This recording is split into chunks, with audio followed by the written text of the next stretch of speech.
Oops, shanked it.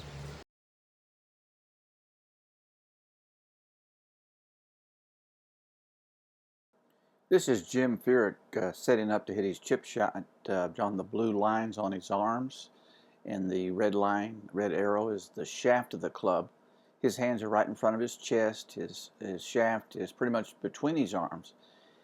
The chip and pitch motion is mostly a body swing, a rocking of the shoulders. There is maybe some small amount of wrist hinging through impact, but you want to have your finish be similar to how it started. Now this is Jim when he's finished the chip, and again the triangle of the blue lines and the red arrow look very similar to what it was at the beginning.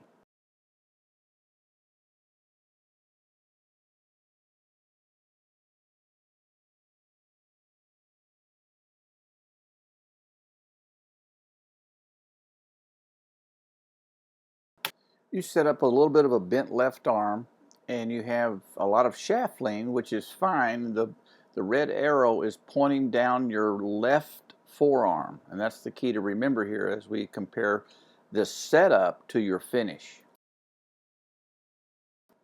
Now when you finish, the shaft is pointing down your right forearm, and that is an indication that you hinged the left back of your left wrist quite a bit as you hit this shot, that you're what we call being very handsy with the shot. You don't really use your body's movement to swing the club. You use a lot of hand action.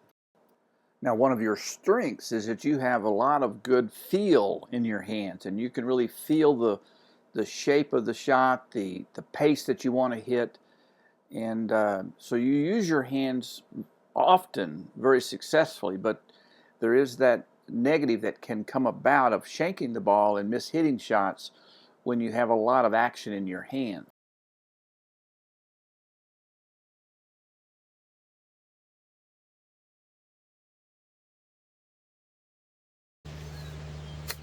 Oh, I did it again. As you take this back, you're going to see very little body turn. It's mostly just hand action. You're just kind of pumping that right arm up and down, but there's no, I don't see the shoulders rocking, I don't see the body turning at all. It's a very stationary body. Also, you'll be able to see that your club face is very shut right there. Also, because you flex your right elbow quite a bit during the swinging action, you sometimes push that club head beyond the ball and will hit the ball on the hosel. And as you can see there, that ball is very much inside the club face.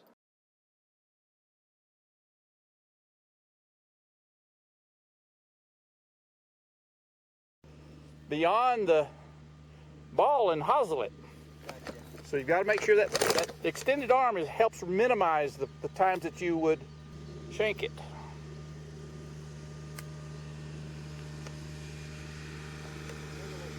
That's a great little cluster. Stay on that left side so you don't scuff behind it. Yeah, I see it. That was clean. Now, would this be the same club you'd use for this off the tight line this close, or would you? I might use a gap wedge. Okay. Loft. Okay. Go ahead and use that since we're here with it. This isn't bad. It seems to be working pretty good. Yep. Won't roll out quite as much, and you're able to hit the. I can get it rolling right away. On that, As you move the ball forward, you end up hitting the ball with more loft, but you still have to stay on that left side, but you're going to try to use the bounce of the club to skid under the ball. Take some practice, but I want you to introduce this to your bag of tricks. Yeah, because I never play shots that much forward, so that's a good thing to start working on. The normal setup for these shots. The Steve Stricker method, which is just another thing you add to your tricks. You don't stop doing this. No, this is right for some shots. But you get more, you almost feel like the heel is coming off the ground. Okay. And you get more vertical. And you're basically more like a putt.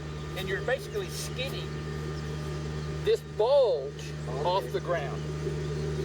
So you're not trying to hit the leading edge, and that's what gets stuck in the ground. And by getting upright, you can get that way. Yeah, you get the heel off the ground, and it's almost like a putter swing. You're trying to lift the heel off. There you go.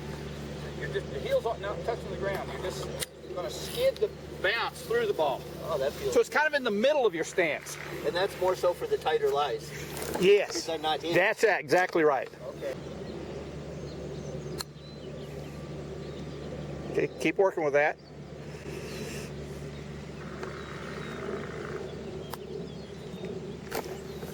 Yeah, well, once you practice that, you'll get a feel for it. Even if you're not perfect with the contact, it doesn't get stuck behind the ball. It keeps sliding on through. Even the bad ones are better. That's right. The bad ones are better.